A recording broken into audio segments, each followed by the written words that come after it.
ಚುನಾವಣಾ ಆಯೋಗಕ್ಕೆ BJP DCM DK Shivakumar ಅವರ ವಿರುದ್ಧ ದೂರನ್ನು ಸಹ ದಾಖಲು ಮಾಡಿರುವಂತಹದ್ದು. ಬಿಜೆಪಿ ಈಗಾಗಲೇ ಡಿಸಿಎಂ ಡಿಕೆ ಶಿವಕುಮಾರ್ ಅವರ ವಿರುದ್ಧ ಸಮರವನ್ನ ಸಾರ್ತಾ ಇದೆ. ಅಶ್ವಥ್ ನಾರಾಯಣ್ ಅವರ ನೇತೃತ್ವದಲ್ಲಿ ಡಿಕೆ ಶಿವಕುಮಾರ್ ಅವರ ವಿರುದ್ಧ ದೂರನ್ನ ನೀಡಿರುವಂತಹದ್ದು. ಜನರ ವೈಯಕ್ತಿಕ ಮಾಹಿತಿಯನ್ನ ಈಗ ಸಂಗ್ರಹವನ್ನ ಮಾಡಲಾಗ್ತಾ ಇದೆ ಅನ್ನುವಂತಹ ಆರೋಪವನ್ನ ಅಶ್ವಥ್ ನಾರಾಯಣ್ ಅವರು ಮಾಡ್ತಾ ಇದ್ದಾರೆ.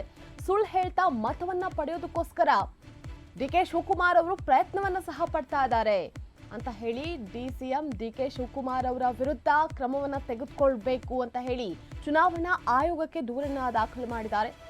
ಇನ್ನು ಡಿಕೆ ಶಿವಕುಮಾರ್ ಅವರು ಕ್ಯಾಂಪೇನ್ಗೆ ತಡೆಯೊಡ್ಡಬೇಕು ಅಂತ ಹೇಳಿ ದೂರು ಸಲ್ಲಿಕೆ ಮಾಡಿದ ಬಳಿಕ ಅಶ್ವಥ್ ನಾರಾಯಣ್ ಅವರು ಹೇಳಿಕೆಯನ್ನು ಸಹ ಕೊಟ್ಟಿರುವಂತಹದ್ದು.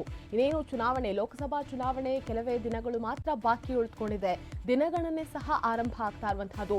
ಮೊದಲ ಹಂತದ ಚುನಾವಣೆ ಇವತ್ತು ನಡೀತಾ ಇದೆ. ಜೊತೆಗೆ ಇತ್ತ ಬಿಜೆಪಿ ಹಾಗೆ ಕಾಂಗ್ರೆಸ್ ನಡುವಿನ ವಾಗ್ಯುದ್ಧ ಸೇರಿದಂತೆ ಆರೋಪ ಪ್ರತ್ಯಾರೋಪಗಳು ಸಹ ಮುಂದುವರೆದಿರುವಂತಹದ್ದು.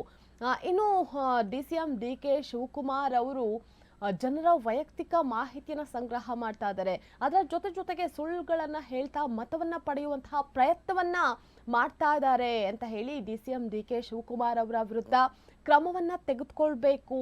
ಹಾಗೇನು ಡಿಕೆ ಶಿವಕುಮಾರ್ ಅವರ ಕ್ಯಾಂಪೇನ್ ಏನಿದೆ ಅದನ್ನ ತಡೆ ಒಡ್ಬೇಕು ಅಂತ ಹೇಳಿ ಅಶ್ವಥ್ ನಾರಾಯಣ್ ಅವರು ಚುನಾವಣಾ ಆಯೋಗಕ್ಕೆ ಸಲ್ಲಿಕೆ ಮಾಡಿರುವಂತಹ ದೂರಿನಲ್ಲಿ ಉಲ್ಲೇಖ ಸಹ ಮಾಡಲಾಗಿದೆ.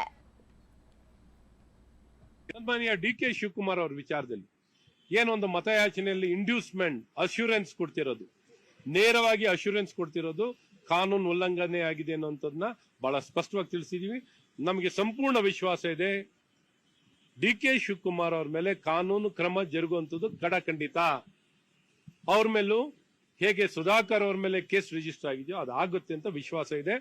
ಮತ್ತು ಅವರನ್ನು ಪ್ರಚಾರದಿಂದ ನಿಷ್ಕ್ರಿಯ ಆಗಬೇಕು. ಸುರ್ಜೇವಾಲಾ ಅವ್ರ ಮೇಲೆ ಕ್ರಮವನ್ನು ವಹಿಸಿದರೋ ಅದೇ ರೀತಿ ಇವ್ರ ಮೇಲೂ ಪ್ರಚಾರವನ್ನು ಮಾಡಲಿಕ್ಕೆ ಯಾವುದೇ ರೀತಿಯಾದಂತಹ ಅವಕಾಶ ಕೊಡುವಂತದ್ದಾಗಬಾರದು. ಇಷ್ಟು ಬಹಿರಂಗವಾಗಿ ಬಿಸ್ನೆಸ್ ಡೀಲ್ ಅವ್ರು ಮಾಡೋದೇ ಯಾವಲೂ ಬಿಸ್ನೆಸ್ ಡೀಲ್, ಯಾವಲೂ ಡೀಲ್ ಮಾಡಿ ಸೌದಾ ಮಾಡಿ ರೂಢಿಯಾಗಿದೆ.